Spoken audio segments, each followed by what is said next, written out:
In terms of first games back at the Emirates Stadium in a Premier League season, I don't think Arsenal fans could have asked for much more. A 5-0 win, a Premier League professional debut for Max Dowman, new signings shining and scoring and making an impact, and of course the announcement of Eberechi Eze. In today's video though, we will be delving into the tactics used by Mikel Arteta's Arsenal against quite a stubborn Leeds team, especially in that first half. So let's firstly start with the on-the-ball stuff from Arsenal and a sort of onus on the left-hand side, because I think the left-hand side has been reborn. We have finally got the rebirth of Arsenal's attacking activity on the left-hand side. There's not going to be too much of an onus on the off-the-ball shape. We all know we press in a 4-4-2 with Ødegaard in the centre forward from the front. But here is what I really enjoyed up against Leeds. They defended in quite a rigid 4-5-1 with their centre forward pressing from the front. Maybe their wingers would push on a little bit and their midfielders would try and get alongside Rice and Zubimendi. But I felt as though in the midfield we were far too quick for them. But in terms of the left-hand side rebirth, it's the role of Riccardo Calafiori. You know, his sort of freedom to do what he wants. That's what Mikel Arteta sort of wants to see from his left back. You know, you can pick the ball up where you see the space is. You know, he trusts Calafiori. He knows how good of a footballer Calafiori is to recognize the space. So if Gabriel Magalhaes, which we're going to see in many scenarios, you know, the photos that I use from the game, has the ball, he needs to have those two options.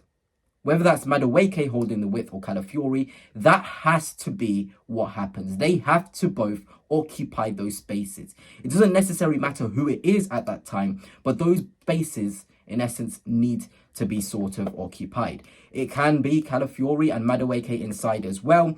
It's just all about sort of stretching the pitch and having guys who are willing to go beyond the backline, beyond the midfield. And that's why I love the profile of Calafiori so much, because he's comfortable in every single zone here. You know, you ask him to be on this left-hand side holding the width, he can do it. You can ask him to be where Madueke is currently, in that little pocket. He can comfortably receive the ball and turn. And that sort of confidence, that sort of authority is what we as Arsenal fans want to see in terms of the rebirth of the Arsenal left-hand side. So here is an in-game example of that Noni Madueke and Calafiori relationship from the left-hand side.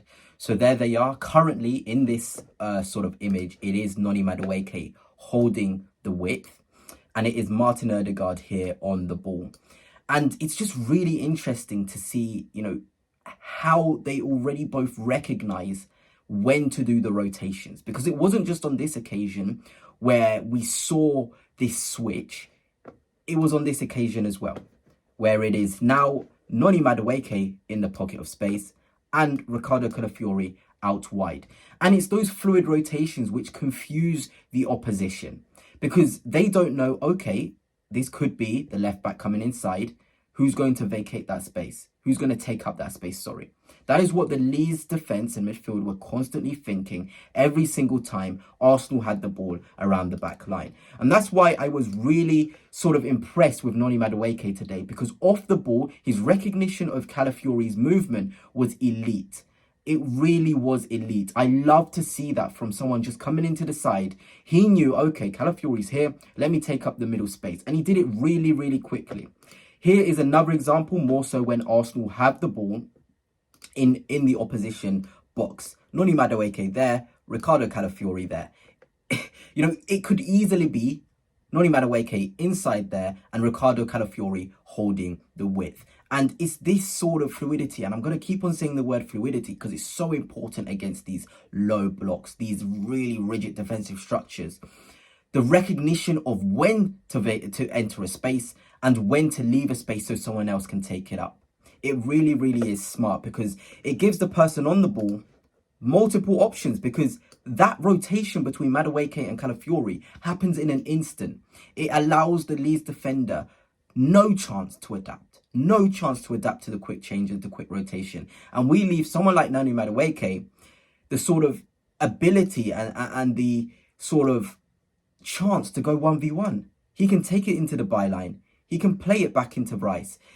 it just gives us more options by having just a quick rotation like that. It opens up the space and allows for more decisions to be made from our winger. But for sure, the Calafiori-Madueke relationship on and off the ball was really, really nice to see. You, just like me, may have noticed David Raya taking an age when he had the ball in open play. And I want to alarm you to the current time that David Raya has the ball, 21:39, and we'll look at the time he releases it. But the reason for this was Arsenal drawing on Leeds. This is how you sort of try and move rigid structures around. You try and bait them into a press, hope they get frustrated, and hope your crowd doesn't get frustrated in turn. And I love this maturity and this confidence from Raya to not listen to the emotion of the crowd, which were whistling and urging him to play a lot quicker. Because what this does, as we look at the time, by 21:51, he still hadn't released the ball. But what this does is it opened up an opportunity to play into Declan Rice. He makes a run from high to deep. And we all know that when Arsenal build up, Declan Rice is used as an out ball on the left-hand side. But his recognition here, whether that's down to his own individual brilliance or down to Mikel Arteta's tactics against low blocks this season, he recognises, okay, let me now come in as an extra man in that midfield. And by 21:54, David Raya has finally released the ball into Declan Rice. And it allows Declan Rice to play a lovely first-time ball who's out of frame right now. Jurien Timber, I think it was actually not Jurien Timber, but in turn, William Saliba, who's out here ready to receive it. So straight away, we see this triangle develop from a situation where it wasn't there. So I take you back here. David Raya has the ball. Declan Rice isn't even involved. He's not even in this situation. It's just David Raya bringing on the Leeds press to take them out of that shape, because my word, were they sitting off us. And then, of course, Declan Rice comes in and adds that extra man to receive. And we've circulated the ball really, really well, and we're now on the front foot. Well, here in this scenario, William Saliba didn't advance the ball in the right way forward, but the idea is there. That's something a bit different from Arsenal, using Declan Rice not as a static member up the pitch, but allowing him to drop in, receive, and play us out. It's really, really good. And I mean, it's quite fitting that we end the video and on this segment of Declan Rice and Martin Zubimendi, because I think the understanding between the two against Leeds was really encouraging. I think those two really, apart from the left-hand side and the fluidity and the rotations there, they stood out for me. And let's start straight away with this moment. In the press from Martin Zubimendi, straight onto the Leeds player's back. But I want you to recognise where Declan Rice is, because often we associate Declan Rice as the one to press in and be on the opposition midfielder's backside. But there's this confidence, this sort of authority that Zubimendi has, that where Mikel Arteta doesn't mind who it is, because they're both good enough to win that ball. And when that ball does Martin Zubimendi do, here it is. It's just part of who he is as a footballer. He wants to be in those scenarios where he can win the ball back. It doesn't matter if Declan Rice is next to him, renowned ball winner. He thinks he can do it as well, and he definitely can. And this ended up in a really good opportunity for Victor Gyökeres. But it's just a sign. It doesn't matter who it is, where it is, or why it is that, because Declan Rice and Zubimendi will switch in terms of who presses on to the opposition's midfielders. It was also really interesting to sort of see how fluid they were in possession. So here is Martin Zubimendi, and here is Declan Rice, and here is Martin Odegaard. Let me just build up that triangle between the three of them, because it was really interesting. We obviously associate Declan Rice as somebody on the left-hand side, but that wasn't the case today. It was almost like, if you think there's an opportunity for you to go in there, take it up. And your midfield partner needs to then go into the space that you've vacated. And that's exactly what happened with Martin Zubimendi and Declan Rice today. This ball was played into the path of Bukayo Saka in there, who really dealt with it in a really nice way. But it's just an example of Martin Zubimendi and Declan Rice occupying different spaces. This time, here it is, beautiful example. It's Declan Rice, and it's him building this triangle, or if you want to really call it a triangle, this sort of structure, this shape, with Martin Odegaard, Timber, and Saka. And it's so different to what we've seen. We normally think Declan Rice to be on the left-hand side. Why is he over here? But he has that license to really press in and get onto the ball in areas where he thinks he can influence the game. And of course, there was other moments here with Martin Zubimendi breaking the lines. He's so good at this. And there's Declan Rice here. He's so good at breaking the lines. And I think Bukayo Saka had a lot of license to come inside as well, which was nice to see. But Martin Zubimendi wants to put the team on the front foot. And this game was sort of played to the beat of his drum. You know, that song that goes, to the beat of my drum. That's what I felt with Martin Zubimendi on the ball. He knew when to quicken it up and he knew when to slow it down.